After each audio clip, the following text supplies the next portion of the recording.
All right, thanks for having me here today. I've come to you several years in a row. Seems like every year I kind of look back at my pictures and notice I'm getting older. Yeah, I noticed I was with my mother yesterday, and we looked through all the old stuff. She loves watching me on TV, and she said I look great, and I said I just look older and older every year. So, but I do want to thank the board for being here. I want to thank you all for all you do for our schools. It's very supportive. Everywhere I go, I brag on our board. We really do have an awesome board. I also want to congratulate you. You did a great job choosing the superintendent for us this year.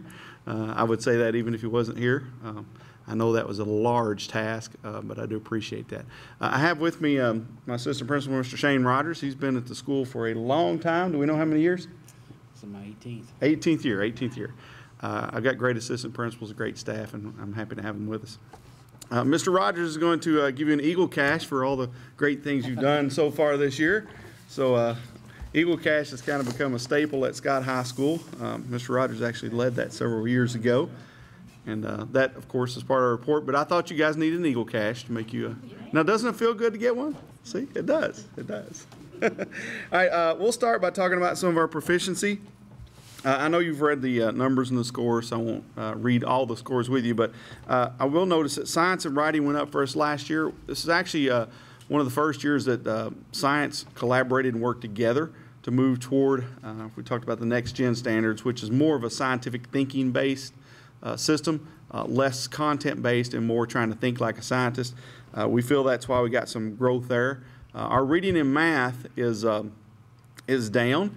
But what we've noticed, we've been doing a lot of data digging and a lot of comparisons, looking at a lot of trends. What we've really noticed is it's down for our sophomores. That's where the reading task is. And Algebra 2 is juniors and seniors, so we're down a little bit there. But our ACT scores continue to go up and continue to get better. So we're doing a lot of digging to see if we can find out what's going on. We just feel like we're not getting our kids fast enough. We think we're getting them eventually, but we want to get them faster, because the faster we get them, the more we can excel them and the better off they can do. So you'll notice our growth areas there are math and reading. We've got several different things we've put in place, and you'll see some trends here, but we still are concentrating on our response to intervention classes. That is Read 180, that we get a lot of support from the board and from our district on. That helps a lot of our kids that are really low on the reading scale. And we still at Scott require math and reading for all students who are below benchmark, extra classes of that every single year until they graduate. We started that 4 or 5 years ago, and we've got some big gains from that. That's kind of fully implemented now. We're trying to look at what we do next, but we do keep those in place and want to give those supports to those students that need it. We are utilizing our PLCs to work on our best practices with reading. What we've really done a good job of the last couple of years and have seen to take in the most hold this year is our school-wide is really seeing that reading comprehension is super, super important. We've always done a lot of reading school-wide, but now they're starting to see the implications of it. The next gen standards are a perfect example. Like, to think like a scientist, you got to read like a scientist. You can't just recall what parts are on a cell. You have to be able to, read about them, know what they do, explain it, and that whole piece is what we're really pushing school-wide to help with that reading scores. And of course, we all know too, there's a very tight performance link between reading and math. So we do feel like that will help our math scores as well, but we're still pushing there. Moving on to GAP, you will see a very similar list. Science and writing improved on our GAP scores. We improved overall in GAP, not really to a point that we're happy with or that we feel even is a good thing to say improved, because it's better, but it's still not even close to where we want it to be. Reading and math is the concentration there again. We're starting to see a little bit of a bucket. That's what I call a bucket curve. We've got a lot of kids that we've moved to proficiency, a lot of kids. And we think that those RTI classes we put in have been a big reason for that. But the other thing we're seeing is a group of kids that are stuck at novice. We might improve them. I know we don't do growth at the high school anymore, which I'm very sad about, and we've expressed to the state a number of times. But we were always top 15 in the state in growth. But a lot of our kids, we moved from low novice to mid novice. It doesn't show up anywhere. So it shows up for that kid. It's really important for that kid to get that reading improvement, but it doesn't show up on your school-wide scores. So we're really, really looking hard at that. You'll notice down on strategies for growth, I've got our response to intervention classes are working on. Something we've piloted this year that has gone really, really well. It's called a Strategies for Success class. And what we've done is we've taken a group of students that we predicted to be novice, put them in a group with 3 of our best teachers in the entire school, and every day they have a class with those kids to shore up their reading scores, shore up their math scores, and also work on their social skills. We've got about 40 kids in that group. It has done phenomenally well. We really are watching the data close. Their grades are better, their attendance is better, and also their discipline is way down. So we're actually trying to think, like, how can we do that for more of our kids, especially the ones that are on the left side of that bucket in the novice category. So we're watching that really close. Moving on to transition ready, something we've always been very proud of at Scott. We have done a great job the last several years at making becoming CCR, becoming college ready part of our school culture. You could probably walk in, grab any kid randomly, and they could tell you where they're at on their college readiness standards. Last year we had a 72.7% CCR, which was the highest in the district. We lost a couple tools last year, so it's not the highest for our school, but it is highest in the district, and we were very proud of that part. We also, as a result of that and linking it to dual credits, we've got a tremendous number of students taking dual credit courses. Largest percentage in the entire Northern Kentucky area that I can tell. 117 students took dual credit classes last year. 856 college credits last year, and most of them were C's or better. We have a CCR coordinator that works closely with that group, so even if a kid doesn't do well in college, they get some counseling, they get some help, they learn a little bit about college, and we always tell them, you know, if you get an F here, we can help you, we can support you, get you turned around and send you right back to college. You get an F at your freshman year, you're probably going to be back at home and, you know, not going to college, which we do not want. That's what we're trying to avoid. We do not currently have pathways at Scott. That's the career ready part. We are working really hard to try to figure out some pathways. Actually, Ms. Setters and Dr. Webb and I talked to a lot of people around the state about our pathways. Right now we're looking at a pre-law pathway that we're really trying to push on. The biggest problem we have is certification. There's a big barrier you have to jump over with the state and KCSD to get teachers allowed to teach that.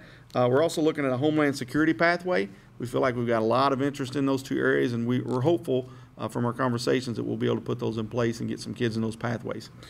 We did only have less than 15 kids last year that got a career ready status, which we definitely want to work on. Graduation rate, you can see, is up a little bit, but still very, very low. All of this seems to come back to the same thing for us. We do have a pocket of kids that are on the left side of that bucket that are in the proficient area, and they seem to be the same kids in every category. There are kids in the gap, there are kids that are novice, there also are kids that are not graduating on time, there also are kids who are absent, and there are kids who are the discipline. That's all the same group for us. It's a group of kids that we really, really are trying to work hard to figure out how to help them. And what we're finding out is a lot of it's social emotional, a lot of it is home resources, and we're trying to get them the help we can. We've got a lot of help from district and a lot of help from our community on it. I'm just being as honest as I can be, man, it is a struggle. We are seeing a lot of kids who need a lot of support, and we continue to keep trying to do that, and we'll continue to do that. Strategy Success class, we feel like, has done that greatly. I call it mom and dad class, you know, because they do a lot of mom and dad in there, and that seems to help. We also still use our Edgenuity program a lot. We've got a very successful SWS program that gets a lot of kids graduating. We actually graduate several students 6th and 7th year, believe it or not. Doesn't show up on the data, but it shows up for that kid, so we keep working with them and keep pushing them as best we can. We also are implementing our regular student assistance teams. We've done this a little bit in the past, but now what happens is when a kid gets to a certain level with their grades, attendance, and performance, we will actually bring in a team of 6 to 8 people to meet with that parent and that kid to try to figure out really any resource we can grab. A lot of times it's a social worker. A lot of times it's somebody from central office that has ability and access to things that we don't have, working with Gerald Turner's department and our student resources. A lot of times it's counselors, drug programs, anybody that we can get to come in, we will meet with them and try to help with those kids. Opportunity and access, again, I want to brag on our dual credit. You can see there we have a lot of teachers that are teaching dual credit classes at our place. It's an excellent setup because what happens is a kid thinks they can take a dual credit. They're not really sure. They're feeling a little bit shaky on it. They'll take it at school with one of our teachers because they know those teachers. And then in no time, they're ready to take an actual dual credit class off campus. We see that trend all the time, and it's very exciting for us. Also, we're going back to some PBIS implementation. We have done a really good job of putting Tier 1 instruction in place and working with our kids. What we found out is with our more troubled kids that we just mentioned is we did not have a lot of Tier 2 support. In other words, if all the normal stuff doesn't work, if all the things you do in the classroom, the Eagle Cash and the positive support and sending positive cards home to the parents, if that doesn't work, what do you do next? And that's when Tier 2 comes in. We actually spent 2 full days of training before school starts to get our entire staff on the same page with that. Spent a lot of time this year checking on that, working with a lot of different people to put those in place. I actually met with a district team of about 10 people last year to get that started, and those plans are still continuing. I'll run the celebrations before I take questions real quick. Again, dual credit programs. Also, we had the highest percentage of kids reach benchmark as juniors this year we have ever had. Our average ACT score is not as high as it has been. It's close. But getting kids CCR, we feel very happy and excited about that because it's something we've really focused on. Also, we had a basketball team make the Final Four last year, and I'm very excited about that. But if you went to the Final Four last year, what was most exciting to me was the large number of people who would come up and brag on our kids on the floor, our kids in the stands, you know, holding doors open for people. I mean, even in the elevator, somebody said, "Oh my gosh, you're Scott High School," and just bragging on our kids, what great kids they were and how positive they were. You know, in the same vein, we have a 4th-time regional champ in volleyball, went to state 4 years in a row, but that same team for 4 years in a row has won the team academic award, which means a GPA of like 3.7. Just phenomenal that our kids are that good on and off the court. Okay. Sorry, I went all the way to the bell, but I get a little excited talking about my school. So any questions?